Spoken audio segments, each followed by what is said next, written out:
Have you ever awakened in the middle of the night, your eyes wide open, your body frozen, and an invisible weight pressing on your chest? The room feels familiar, yet it hums with an eerie energy. A shadow looms in the corner.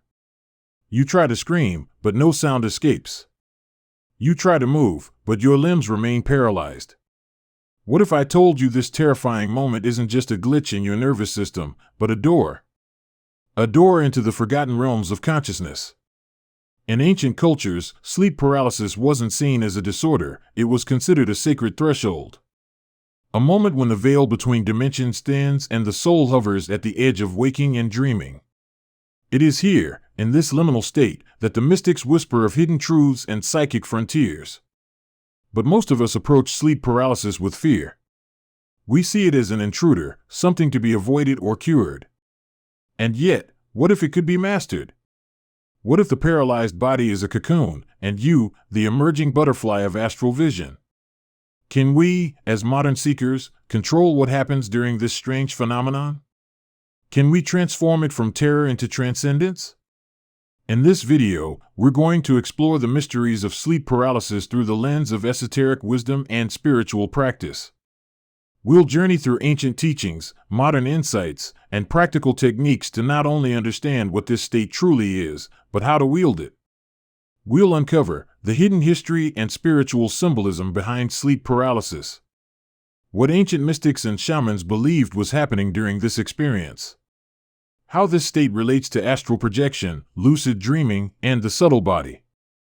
And most importantly, how you can train your consciousness to enter, navigate, and even reshape the experience of sleep paralysis into something empowering and illuminating. So, take a deep breath. Let the mystery in. Because what lies ahead is not just a scientific explanation, it is a revelation. Are you ready to walk the threshold between worlds? To truly grasp the potential hidden within sleep paralysis, we must step beyond the sterile definitions of modern science and into the temples, scrolls, and shamanic circles of our ancestors. For them, this state was not a pathology, it was a portal. The demon on the chest, a cross-cultural myth from the icy fjords of Scandinavia to the sun-drenched temples of Egypt, reports of sleep paralysis appear across cultures. Remarkably, many traditions describe a dark figure pressing down on the sleeper's chest. But rather than chalking this up to neurological misfires, the ancients saw these moments as encounters with spirits, entities, or even gods. In Japan, it is called kanashibari, meaning bound in metal. The term implies not only immobility, but also a supernatural force behind it. In Nigeria, the Yoruba call it ogun oru, nocturnal pressing spirit. Among the Inuit of Canada, shamans spoke of soul-stealing witches that paralyzed and tormented dreamers. And in medieval Europe, the image of the incubus, a demon sitting on the chest of sleepers, became etched in folklore and art. One such painting, The Nightmare by Henry Fuseli, captures this archetypal terror with uncanny precision. But what were these demons, really? Esoteric symbolism, the threshold state esoteric traditions, particularly those stemming from Hermeticism, Taoism, and Vedic mysticism, view sleep paralysis as an initiation. The sensation of being trapped between waking and dreaming is not a flaw, it's the precise liminal zone where the soul begins to loosen its tether to the body. In the Tibetan Book of the Dead, this twilight state mirrors the bardo, the space between death and rebirth, where consciousness floats, raw and unanchored. In Sufi mysticism, such states are known as muraqabah, intense meditative trances that can lead to divine visions or confrontation with one's lower self, the nafs. Sleep paralysis, in this context, is more than fear. It is the guardian of the gate, a test one must pass to ascend into the inner worlds. Initiation by fear, a spiritual rite. The presence of fear, often described as crushing or all-encompassing during sleep paralysis, is not accidental. In mystery schools of old, initiates were led into darkness, sealed inside tombs, or made to lie for days without movement or light. These were rituals of ego death, intended to bring the soul face to face with its own shadow.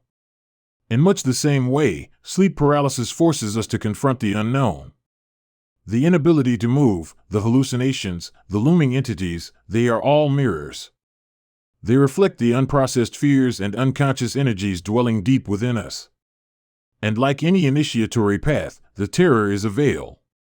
On the other side lies lucidity, empowerment, and spiritual clarity.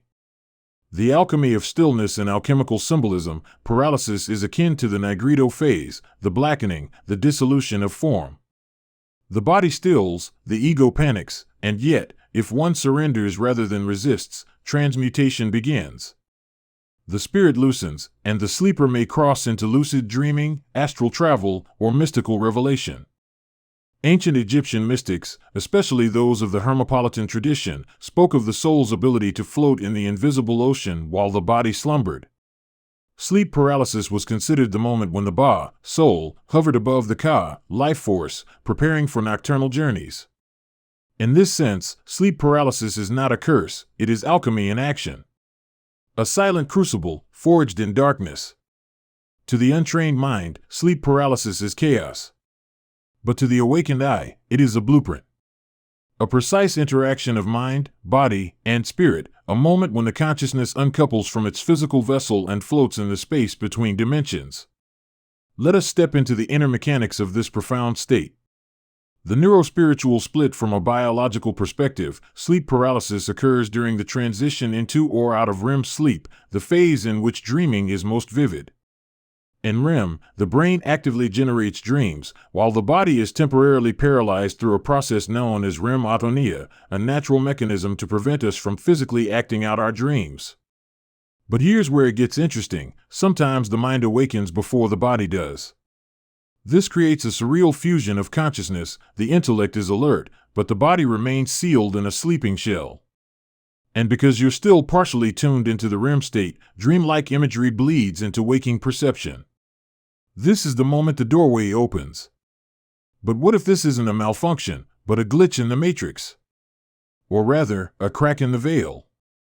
The etheric field and the liminal body esoteric traditions suggest we do not possess merely one body, but several layers of subtle forms: the physical body, stula sharira in Sanskrit, the etheric body, the bridge of life force, the astral body, the body of emotion and dreams, and higher still, the mental and causal bodies. During sleep paralysis, the etheric body is still intertwined with the physical, while the astral body is partially activated, fluttering just outside your frame like a moth, trembling at the edge of a flame. You are, quite literally, between worlds. Not fully in the physical, not yet released into the astral. This in-between state is why everything feels so real, yet so otherworldly. It's like standing on the shoreline, one foot on land, the other sinking into the sea. The mind unchained, consciousness without form. Consciousness in this state is unmoored. No longer riding solely on the five senses, it begins to perceive through what mystics call the inner eye, the ajna chakra, or third eye.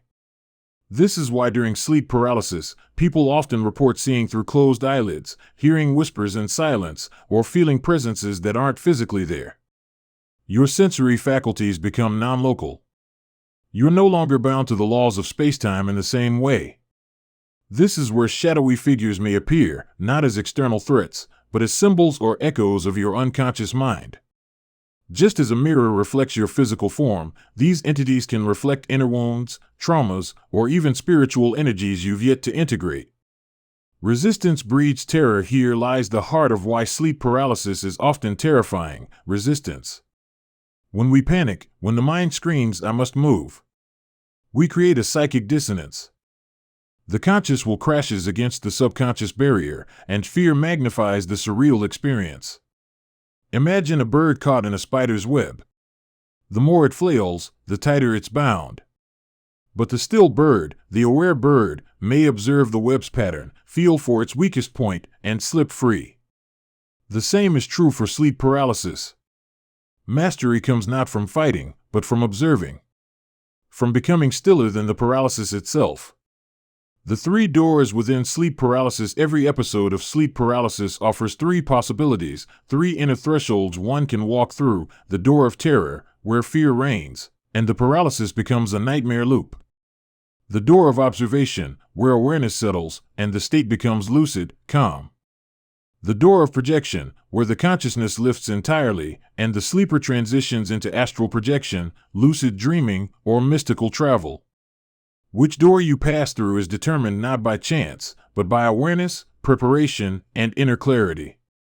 In the stillness of sleep paralysis, the stage is set. But who, or what, are the actors that appear? Why do some encounter angelic beings or luminous visions, while others see terrifying figures cloaked in shadow? To answer this, we must venture beyond the biological, beyond even the astral, and into the chambers of the soul. The inner landscape projects the outer vision during sleep paralysis. You are both the dreamer and the dream. Unlike normal waking consciousness, where perception is largely shaped by external stimuli, in this liminal state your inner world is the projector, and reality becomes the screen. This is why what manifests during sleep paralysis, be it a demonic presence or a serene light being, is deeply tied to your unconscious material.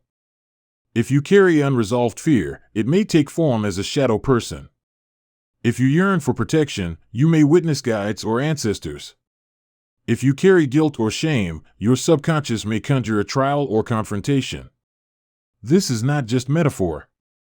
It is psycho-spiritual architecture in motion. The terrain of your spirit is echoing itself into form.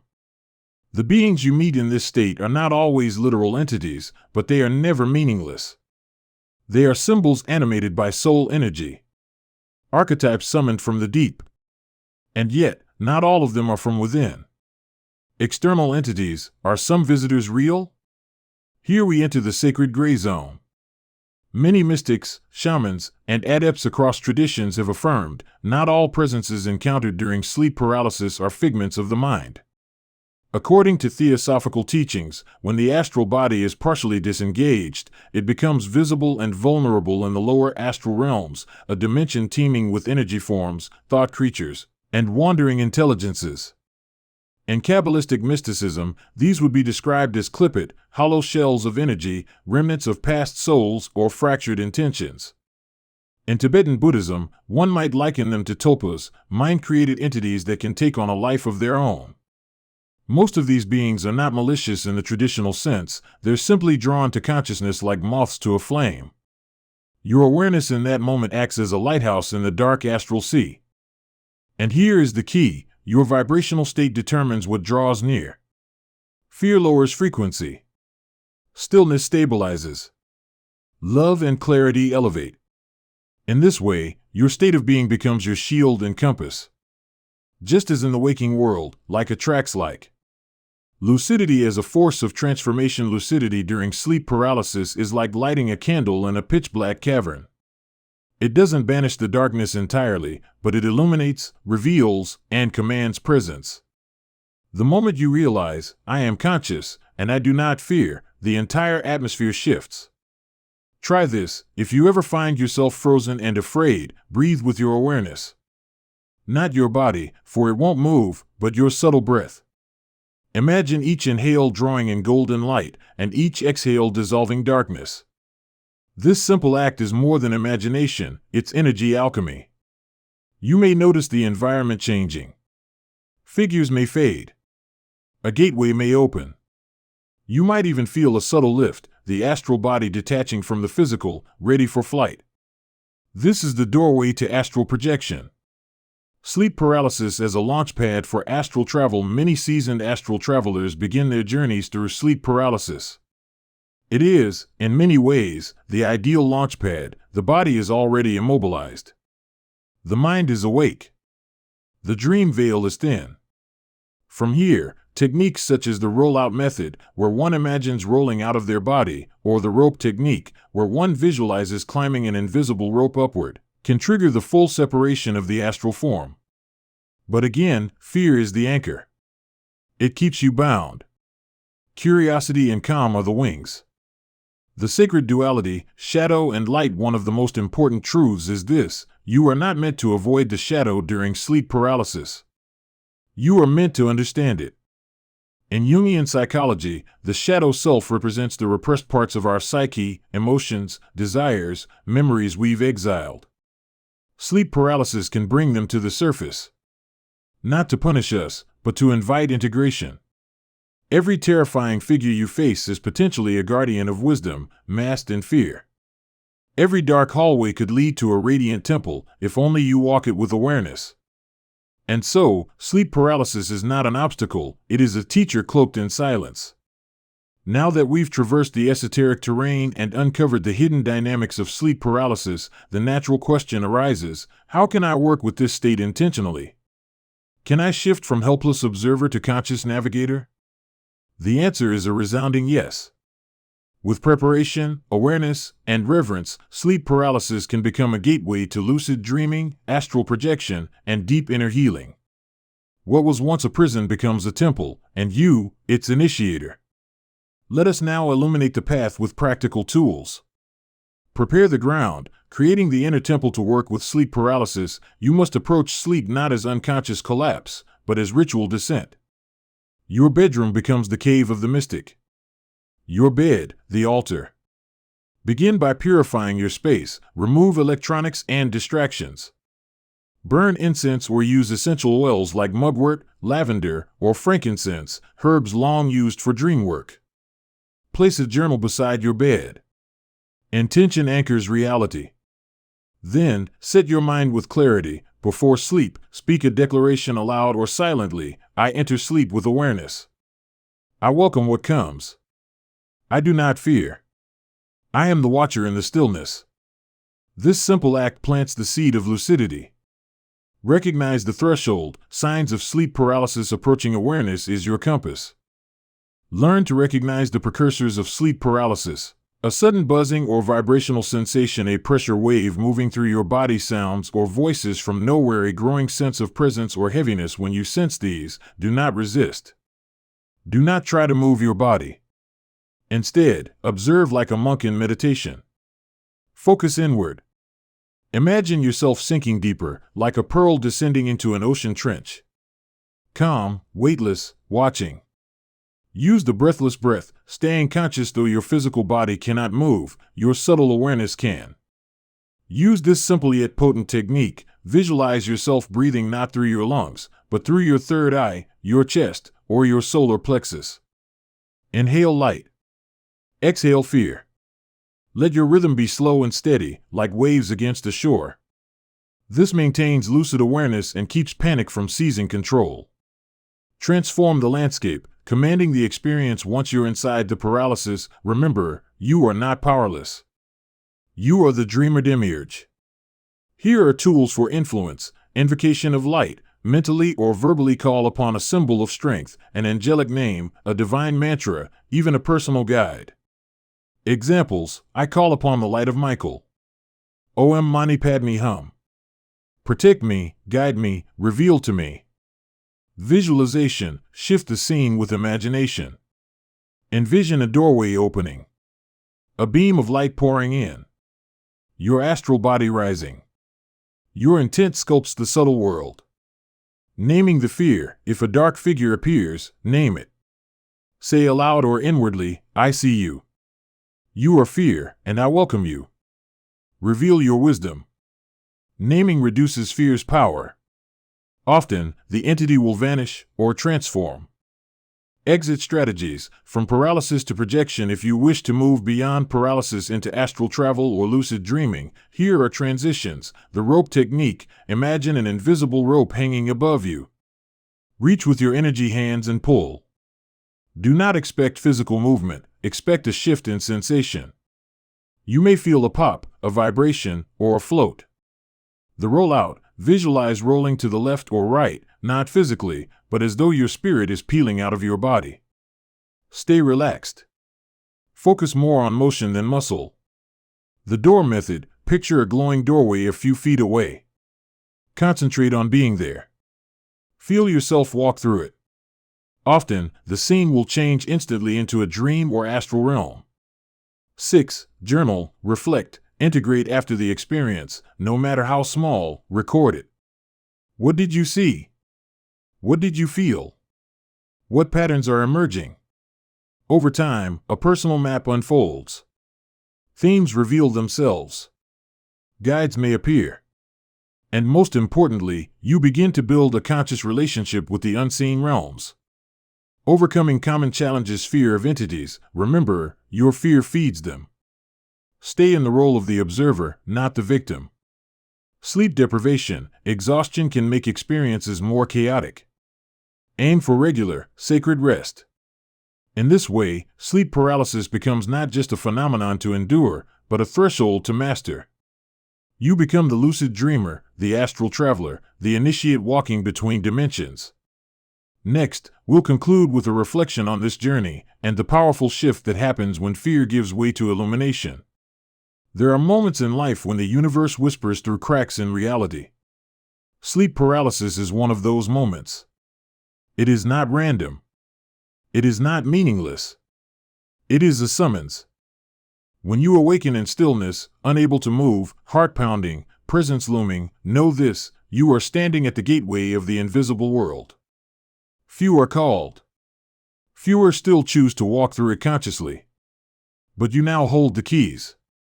From darkness, light emerges. What was once a terrifying ordeal becomes, through understanding, a sacred right. Where once you froze in fear, now you breathe in power. What appeared as a nightmare reveals itself as a mirror, reflecting your shadow, yes, but also your potential. You are no longer merely the body that sleeps. You are the witness, the explorer, the alchemist of inner space. Each episode of sleep paralysis is a training ground. A moment of ego surrender. A test of lucidity. And for those who walk the path with courage and curiosity, it becomes a launchpad to other realms, dreams that are not dreams, visions that teach, travels beyond the flesh. A new relationship with the mystery. Remember, sleep paralysis is not your enemy. It is your initiation. It asks, can you remain still in the face of the unknown? Can you meet your fear as a teacher, not a threat? Can you hold your awareness while the world around you dissolves? To answer yes is to step onto the path of the mystic. The lucid. The soul who walks awake in both worlds. Your next step tonight, as you lay your head to rest, do so with intention. Enter sleep like a temple. If paralysis comes, greet it. Observe it. Explore it. And when it passes, write. Reflect. Share. Grow. Because what we are exploring here is not just a phenomenon, it is a spiritual technology. A tool for awakening. And the more we understand, the more we reclaim the forgotten powers that lie dormant within us. Final thought in the words of the ancient Hermetic axiom, as above, so below. As within, so without. Sleep paralysis is the space between, where the inner and outer dissolve. And in that space, you are not bound. You are becoming. So ask yourself not, why does this happen to me? Ask, what is this experience trying to reveal? And in that question, begins your transformation.